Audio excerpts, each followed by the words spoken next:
ప్రభుత్వాలకు మధ్యలో దూరం పెరిగేటట్టుగా ఆయన చెప్తున్నటువంటి అబద్ధాలు ఈరోజు తేటతెల్లం చేయాల్సినటువంటి బాధ్యత మా మీద ఉంది. కేంద్ర ప్రభుత్వం నుంచి వస్తున్నటువంటి సంక్షేమాలు ఇక్కడ రాష్ట్రంలో వస్తే రాష్ట్ర ప్రభుత్వం ఏదో పేరు పెడతలేదు అన్నట్టుగా రాష్ట్ర ప్రభుత్వంలో సంక్షేమాలు అవి ఇందిరమ్మ ఇండ్లైనా లేకపోతే రేషన్ కార్డులైనా మరి ఇంకేదైనా కూడా మొత్తం వాళ్ళే నడిపిస్తున్నట్టుగా వాళ్ళ పైసలతోటి ఇడేదో ముందుకు సాగుతున్నట్టుగా ఆయన చేసినటువంటి వ్యాఖ్యలు మన అందరికీ కూడా తెలుసు. ఇందిరమ్మ ఇండ్లని ఇందిరమ్మ పేరు ఎట్లుంటుంది, ఇందిరమ్మ పేరు పెడితే ఇండ్లు వచ్చేటటువంటి ముచ్చటనే లేదు అనేటటువంటిది తెలంగాణ ప్రజలని చిన్నగా చేసి చూసేటటువంటిదే కాదు, మీ యొక్క అహంకారాన్ని అధికార దర్పాన్ని ప్రదర్శిస్తున్నటువంటిగా కాంగ్రెస్ పార్టీ చూస్తూ ఉంది. సూటిగా మేము ఒకటే చెప్తాం, ఎందుకంటే ఒట్లేసేటటువంటి సాంప్రదాయాన్ని తెలంగాణలో తీసుకొని వచ్చినటువంటి మీరే కాబట్టి మీతోటే మొదలు పెడదాం. బండి సంజయ్ గారు, రాముని మీద ఒట్టేస్తావా, రాజ్యాంగం మీద ఒట్టేస్తావా? ఈ రెండిటి మీద, ఆ రాముల వారి మీద ఒట్టేసినా సరే, రాజ్యాంగం మీద ఒట్టేసినా సరే, ఏ చౌరస్తాకు వస్తావో రా, లేకపోతే భద్రాచలం రాముల వారి గుడికి పోదాం. ఆయన సన్నిధులనే అంటావు కదా, పచ్చిబట్టలతో వచ్చి నిజాలు అనేటటువంటిది నీకు తేల్చాల్సినటువంటి అవసరం ఉంటుందని.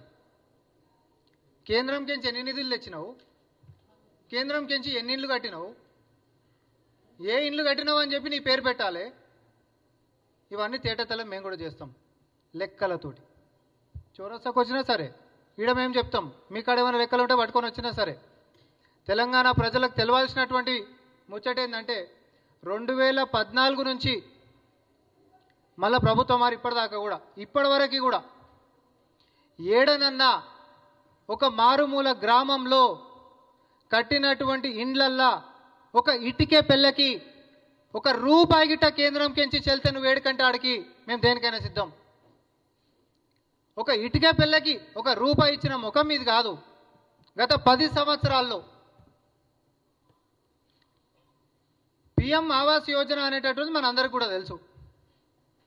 అయితే పిఎం ఆవాస్ యోజన కింద గృహాలను నిర్మించేటటువంటిది పథకం. ఇది బీజేపీ వచ్చినాక పిఎం ఆవాస్ యోజన చేసిరు. అంతకంటే ముందు ఇందిరా ఆవాస్ యోజన అని చెప్పి ఉంటుండే. నార్మల్గా పట్టణాలలో ఉంటున్నటువంటి దారిద్ర్యపు రేఖ కంటే కింద ఉన్నటువంటి వాళ్ళకి గృహాలు నిర్మించి ఇవ్వాలనేటటువంటి ఒక సంక్షేమం ఏదైతే ఆనాడు కాంగ్రెస్ పార్టీ తీసుకొని వచ్చిందో, అటు పట్టణాల్లో ఉంటున్నటువంటి వారికి పట్టణాభివృద్ధి శాఖ కింద ఉంటుంది. ఈ రెండు డిఫరెంట్ మంత్రులు ఉంటాయి పైన కేంద్రంలో కూడా. పిఎం ఆవాస్ యోజన అర్బన్ కింద ఒకటి ఉంటుంది, పిఎం ఆవాస్ యోజన రూరల్ కింద ఇంకోటి ఉంటుంది.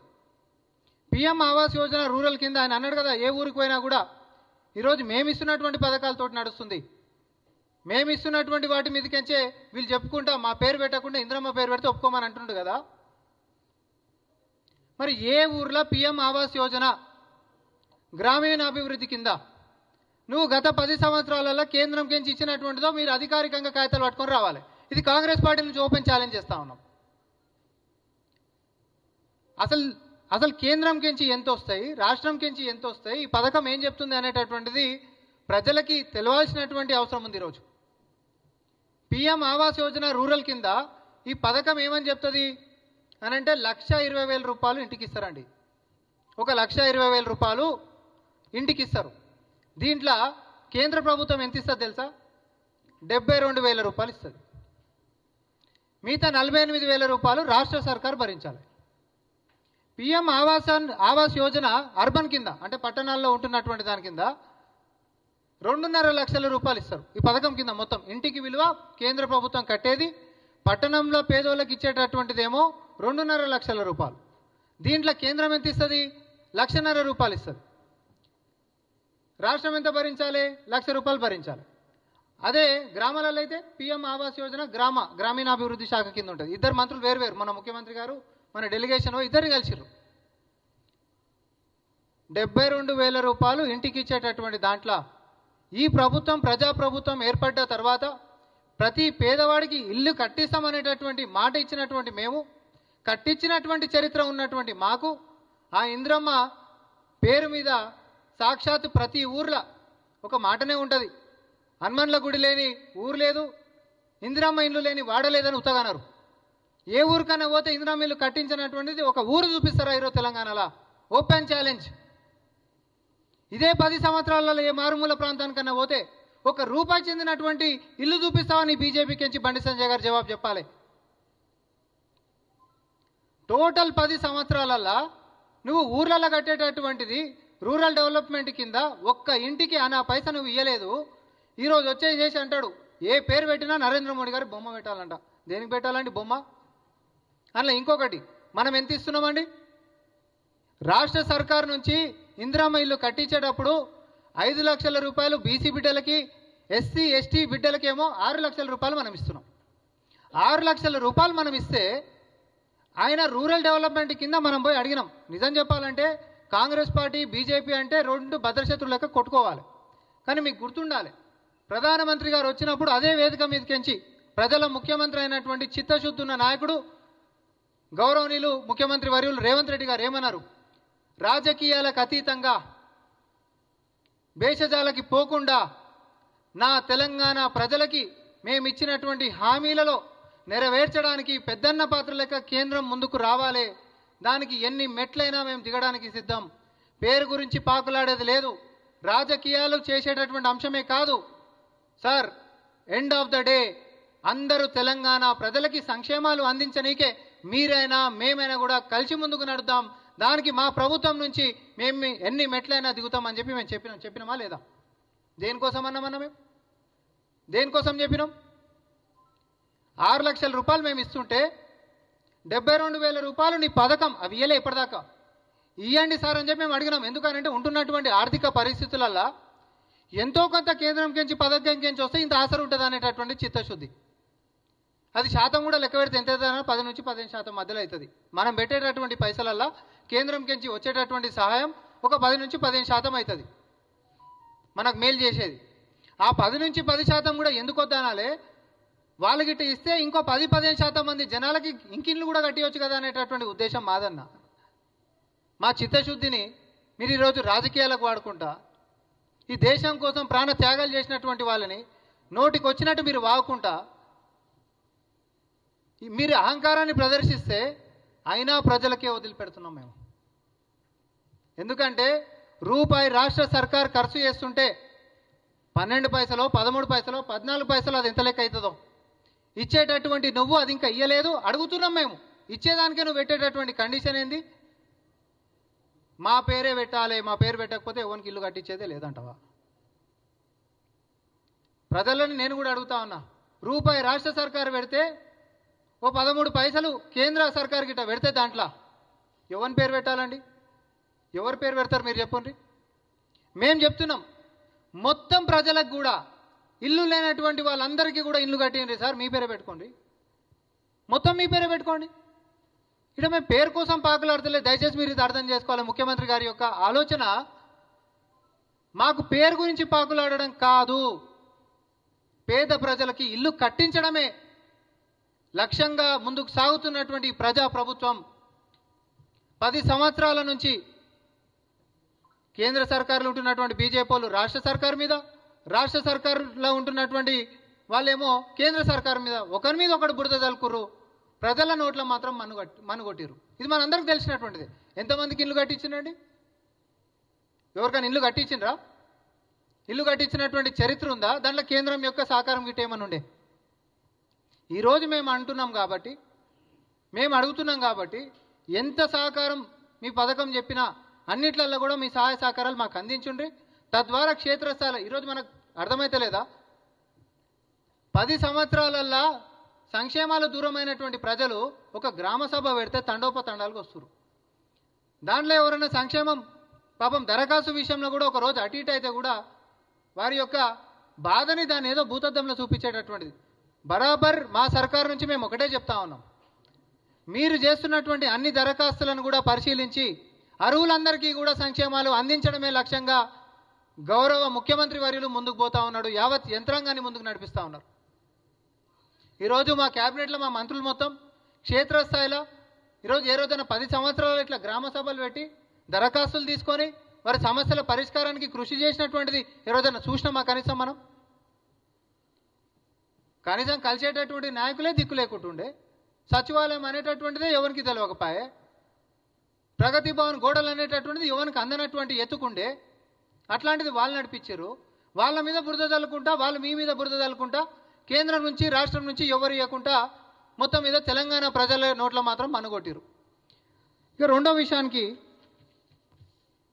రేషన్ కార్డుల గురించి కూడా మాట్లాడు. రేషన్ కార్డులకి సంబంధించి ఆయన అంటాడు, ప్రతి రేషన్ కార్డులో వచ్చేటటువంటి బియ్యం కానీ, పప్పులు కానీ, ఉప్పులు కానీ, ఇంకేమైనా ఉంటే అన్నీ కూడా కేంద్రంకించి కేంద్ర పైసలతో వస్తున్నాయంట. ఈ రాష్ట్ర విభజన జరిగిన తర్వాత కేంద్రం నుంచి ఇచ్చినటువంటి రేషన్ కార్డులు అంటే గుర్తింపు ఇచ్చి కేవలం 5 కేజీల బియ్యం ఇస్తున్నటువంటి రేషన్ కార్డులు ఎన్నో తెలుసా? 54,66,000. ఇది గుర్తుపెట్టుకోండి. 54,66,000 రేషన్ కార్డులని మాత్రమే గుర్తింపునిస్తూ వాళ్ళకి అందులో కార్డులలో ఉంటున్నటువంటి మనుషులకి మనిషికి 5 కిలోల బియ్యం కేంద్ర సహకారం కించి మనకి ఇస్తుంది. ఇది పథకం రేషన్ కార్డులది. కానీ అసలు తెలంగాణలో ఉంటున్నటువంటి రేషన్ కార్డులు ఎన్ని? ఈరోజు తెలంగాణలో ఉంటున్నటువంటి రేషన్ కార్డులు ఎన్ని అంటే 90 లక్షల రేషన్ కార్డులు ఉన్నాయి. వాళ్ళు ఇస్తుంది కేవలము 54,66,000 రేషన్ కార్డులకి మాత్రమే బియ్యం మాత్రమే ఇస్తుండ్రు. మిగతా వాళ్ళే అందరికీ కూడా రాష్ట్ర సర్కార్ నుంచి మన జోబులలోకించి మనం బియ్యం కొనుక్కొని మనము ప్రజలకు ఇస్తున్నాము. ఈరోజు కొత్త రేషన్ కార్డులను కూడా నిన్నటి నుంచి ఏదైతే ప్రారంభోత్సవం మనం చేసినామో, దరఖాస్తులు తీసుకుంటున్నామో, అవన్నిటికీ కూడా రాష్ట్ర సర్కార్ మా జోబులలోకించి ఆ సంక్షేమాన్ని మేము ఈ రాష్ట్ర ఖజానా నుంచి ఇస్తున్నాము. దీంట్లో కేంద్రం కాంట్రిబ్యూషన్ లేదు. మరొక ముఖ్యమైనటువంటి విషయం, 2014 కేంద్రంలో నరేంద్ర మోడీ అధికారంలోకి వచ్చిన తర్వాత దేశవ్యాప్తంగా ఒక్కటంటే ఒక్క రేషన్ కార్డు కూడా పేద ప్రజలకు ఇచ్చిన దాఖలాలు లేవు. ఈరోజు వచ్చి సంక్షేమాన్ని మధ్యలో కోవిడ్ అయిపోయిన తర్వాత దాన్ని కూడా ఉడాయిద్దామని చూసారు. దేశవ్యాప్తంగా కూడా నిరసనలు వచ్చేటట్టున్నాయని చెప్పి వాళ్ళ మిత్రపక్షాలు కూడా వచ్చి వాపోతే దాన్ని మళ్ళీ ఒక 5 సంవత్సరాలకి కంటిన్యూ చేశారు. ఏది ఇచ్చే 5 కిలోల బియ్యం కూడా ఎందుకు ఇవ్వాలి? వాళ్ళ విధానాలు ఏంటిది? బీజేపీ యొక్క విధానాలు ఏంది? ఆకలైతున్నటువంటి పేదోనికి అన్నం పెట్టినటువంటి చరిత్ర ఉందా మీరు ఏదైనా కొత్త పథకం తీసుకొని వచ్చి? మీరు కార్పొరేట్ల కడుపులు నింపుతారు. సుమారు 35 లక్షల కోట్ల రూపాయల రుణాలని మాఫీ చేసిండ్రు. వాళ్ళకి రైతులకి 1 లక్ష రూపాయలు మాఫీ చేసిరా దేశవ్యాప్తంగా? చేయలే. అదే రాష్ట్రంలో మొత్తం 90 లక్షల రేషన్ కార్డులు ఉంటే వాళ్ళు ఇచ్చేది 54,66,000 రేషన్ కార్డులకు మాత్రమే వాళ్ళు ఇస్తే, మిగతా పైన ఉన్నటువంటి అన్నింటినీ కూడా రాష్ట్ర సర్కారే మనం ఖర్చుతోటి ఇస్తున్నాం. ఇప్పుడు కొత్తగా ఇచ్చేటటువంటి రేషన్ కార్డులు కూడా మనం మన పైసలతోటి, ఎందుకంటే మాట ఇచ్చినాం కాంగ్రెస్ పార్టీకి నుంచి, మేము మాట ఇచ్చినాం బరాబర్ రేషన్ కార్డులు ఇద్దాం. 10 ఏళ్ళ సంది కుటుంబాలు పెరుగుతాయి. ఒకటే రేషన్ కార్డు మీద కూడా కుటుంబం పెరుగుతుంది. రేపు పొద్దున వాళ్ళకి ఆర్థికంగా ఇంకా కూడా వెనుకబడి ఉంటున్నటువంటి వాళ్ళకి పేర్లు జత చేయాలని అవుతుంది. దాంట్లో పాత ఉంటున్నటువంటి రేషన్ కార్డులలో అసలు రేషన్ కార్డే నోచుకున్నటువంటి వాటికి జనాభా ప్రాతిపదికన సర్వే చేసే ప్రతి 10 సంవత్సరాలకు చేయాలి. అది కేంద్ర సర్కార్ ఎప్పుడు కూడా చేయలే. ఎందుకంటే తప్పించుకోనికే మళ్ళీ పేదరికం అనేది కనిపిస్తే మళ్ళీ కార్డులు ఇవ్వాల్సి వస్తుంది. అది ప్రభుత్వం మీద ఖజానా మీద భారం పడుతుంది. ఈ పేదోళ్ళకి ఇస్తే మనకేం మిగులుతుంది? ఆ కార్పొరేట్ ఓన్కి ఏదో లక్షల రూపాయలు ఇస్తే బీజేపీ వాడు మనకి ఏదో మరి ఎలక్టోరల్ బాండ్స్లలోనో ఇంకో రకంగానో మన పార్టీని కాపాడేటటువంటి పని చేస్తారు అనేటటువంటి పన్నాగంలో బీజేపీ పోతా ఉంది. మీరు చెప్పు. ఇప్పుడు నేను తెలంగాణ ప్రజలను అడుగుతా ఉన్నా, మనం ఇస్తున్నటువంటి రేషన్ కార్డులకి మన రాష్ట్ర ప్రభుత్వము, ముఖ్యమంత్రి రేవంత్ రెడ్డి గారు, అదేవిధంగా యావత్ క్యాబినెట్ కూడా మనం ఖర్చు చేసుకుంటా ప్రజలకు ఇచ్చేటటువంటి దానికి నరేంద్ర మోడీ పేరు పెడతామా? నేను మీకే వదిలిపెడతాం, మీ మనసాక్షికి వదిలిపెడతాం. రూపాయి సహాయం చేయనటువంటి కేంద్ర ప్రభుత్వము మన మీద పెత్తనం చెలాయించనీకే. నిజం చెప్పాలనంటే 8 మంది బీజేపీ ఎంపీలు ఈరోజు తెలంగాణకి బలమవుతారు, రేపొద్దున మనకు రావాల్సినటువంటి వాటాలైనా హక్కులైనా లేకపోతే ఆర్థికపరమైనటువంటి మేలు ఏదైనా జరుగుతుంది, తెలంగాణకు బలమవుతారని చెప్పి పార్లమెంటుకు పంపిస్తే ఈరోజు గుజరాత్ గులాంలై ఈరోజు తెలంగాణ ప్రజలనే బెదిరించేటటువంటి స్థాయికి వచ్చిండ్రు. బొమ్మ పెట్టకపోతే సంక్షేమాలు ఇచ్చేది లేదు, ఎట్లా ఇస్తారో చూస్తాం. నువ్వు ఇచ్చింది లేదు, సచ్చింది లేదు. మీరు వచ్చినప్పటి నుంచి ఒక్క రేషన్ కార్డు దేశవ్యాప్తంగా పెంచింది లేదు. ఒక్క రైతుకు 1 లక్ష రూపాయలు కేంద్ర సర్కారు నుంచి మాఫీ చేసినటువంటి చరిత్ర నీకు లేదు. ఇక నీ చిట్టా చెప్పుకుంటూ పోతే మా మేనిఫెస్టోలు చదువుకుంటూ పోతే మీ మేనిఫెస్టోలు చదివితే ఇంకా గంట అయినా కూడా సరిపోదు. 2019 మేనిఫెస్టోలోనే పేజీ నెంబర్ 13 ఏమని పెట్టిండు, 60 సంవత్సరాలు దాటినటువంటి రైతులందరికీ పెన్షన్లు ఇస్తామన్నాడు. ఆ ఊసెవడన్నా మాట్లాడితే దాని గురించి మాట్లాడనికనే లేదు. మన పేజీ నెంబర్ 12 మన మేనిఫెస్టోలో 2024 మేనిఫెస్టోలో ఏమని పెట్టిండు, దేశవ్యాప్తంగా ఉచిత విద్యుత్ ఇస్తామని చెప్పిండు. కేంద్రంలో ఇచ్చిండా? కనీస మద్దతు ధర 2014లో చెప్పిర్రు, రాసిచ్చిండ్రు. కనీస మద్దతు ధరకి చట్టబద్ధత చేస్తామని చెప్పి అని అన్నారు, చేసిర్రా? ఇవన్నీ పక్కకి ఏంటి, నేను ఖాళీ తెలంగాణ గురించి నేను మాట్లాడతా. అరే మన నోటికాడి బుక్క ఐటీఐఆర్ కాంగ్రెస్ పార్టీ అధికారంలో ఉన్నప్పుడు అన్ని అనుమతులు ఇచ్చినటువంటి దాన్ని మన నోటికాడి బుక్కని గద్ద కొట్టుకపోయినట్టు కొట్టుకపోయారు వీళ్ళు. ఈరోజు దాని గురించి కొట్లాడుండ్రు బండి సంజయ్ గారు. అది మన హక్కు, మనకు వచ్చినటువంటిది, మన నోటికాడికి గుంజుకొని పోయినటువంటిది. మీరు అహంకారంగా ఏదైనా మాట్లాడవచ్చు, మేము ప్రజల ముందుకు జరుగుతున్నటువంటి వాస్తవాలు చెప్పుకుంటూ పోతూనే ఉంటాం. రేషన్ కార్డులలో మీ కాంట్రిబ్యూషన్ ఏంటిది, ఇప్పుడు ఇస్తున్నటువంటి వాటిలలోనైనా పైన ఉన్నటువంటి వాటిలలోనైనా ఏమీ లేదు. అట్లాంటప్పుడు ప్రజలనే మేము అడుగుతా ఉన్నాం, ఎట్లా అలా పేరు పెడతారో చెప్పురి. ఇంద్రమ్మ ఇండ్లలో కూడా నువ్వు ఇప్పటివరకు గ్రామాలలో ఇచ్చినటువంటి దాఖలాలే లేవు. అడుగుతూనే పేరు పెట్టాలా లేకపోతే ఇయని అని అంటున్నావు, అది కూడా ప్రజలకే చెప్తాం. మొండిగా చెప్పాలని అంటే ఎవడన్నా ఒక 501 రూపాయి చందా ఇచ్చి మండపానికి నా పేరే పెట్టాలని అంటే అది కరెక్టేనా? నార్మల్గా మనం ఏదైనా గిట్ట వినాయకుని పెట్టినా ఏదైనా పెడితే ఎవరన్నా విగ్రహాన్ని ఇచ్చారంటే విగ్రహదాత అని చెప్పి పెడతాం. కానీ బీజేపీ పరిస్థితి ఎట్లుంది అని అంటే ఒక 501 చందా రాసిచ్చి ఊరికి పెద్దగా అని చెప్పి నీ కాడికి వస్తే ఒక 501 చందా రాసిచ్చి మండపానికి నా పేరే పెట్టాలన్నట్టుంది. అది ఇచ్చిన చరిత్రనే లేదు కదా వాళ్ళకి. 10 సంవత్సరాల చరిత్ర చెప్తున్నా కదా ప్రతాపన్న. 2014 నుంచి ఇప్పటిదాకా దేశవ్యాప్తంగా కేంద్ర సర్కార్ నుంచి ఒక రేషన్ కార్డు ఇవ్వలే, ఆన్ రికార్డ్.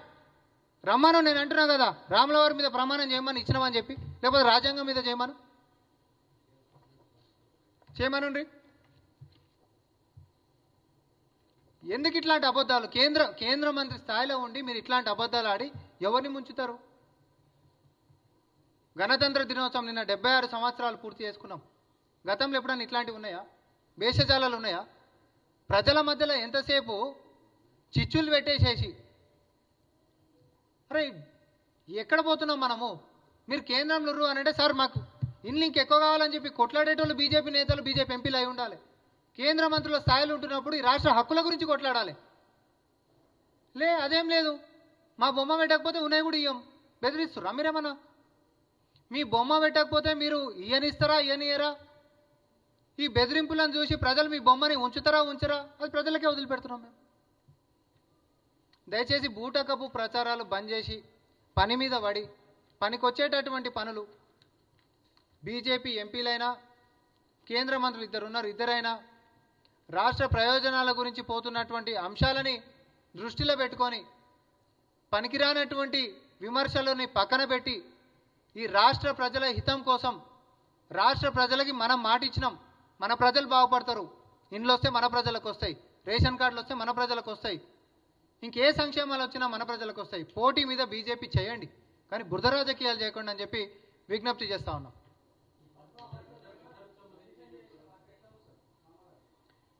బండి సంజయ్ గారి వ్యాఖ్యలు ఒకటి జస్ట్ వాంటెడ్ టు షో.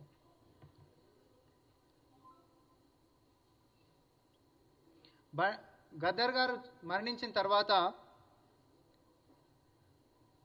ఆయన యొక్క పనిని గుర్తిస్తూ, ఇది జూమ్ చేయండి అన్న, అప్పుడు ప్రధానమంత్రి నరేంద్ర మోడీ గారు వాళ్ళ కుటుంబ సభ్యులకి రాసినటువంటి లేఖ, ఆయన ఏమని పొగిడిండు? సబ్బండ వర్గాల గొంతుకై వినిపించి వివక్షలు ఉంటున్నటువంటి సమాజాన్ని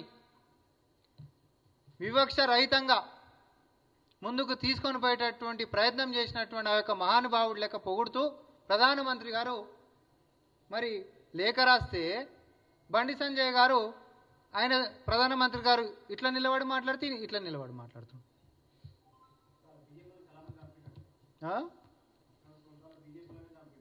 మరి ప్రధానమంత్రి గారికి చెప్పాలి పోయి చెప్పాను అదే మాట చెప్పాను. ప్రధానమంత్రి గారు కూడా అదే మాట అనుమాన్ తెలంగాణకు వచ్చి అనుమాన్ అన్న మీకు కళ్ళు నెత్తికెక్కినాయి. నేను చెప్తున్నా అహంకారం అనేటటువంటిది ఎప్పుడైనా మీరు ఈరోజు మాటలు పేలుతున్నాం కదా.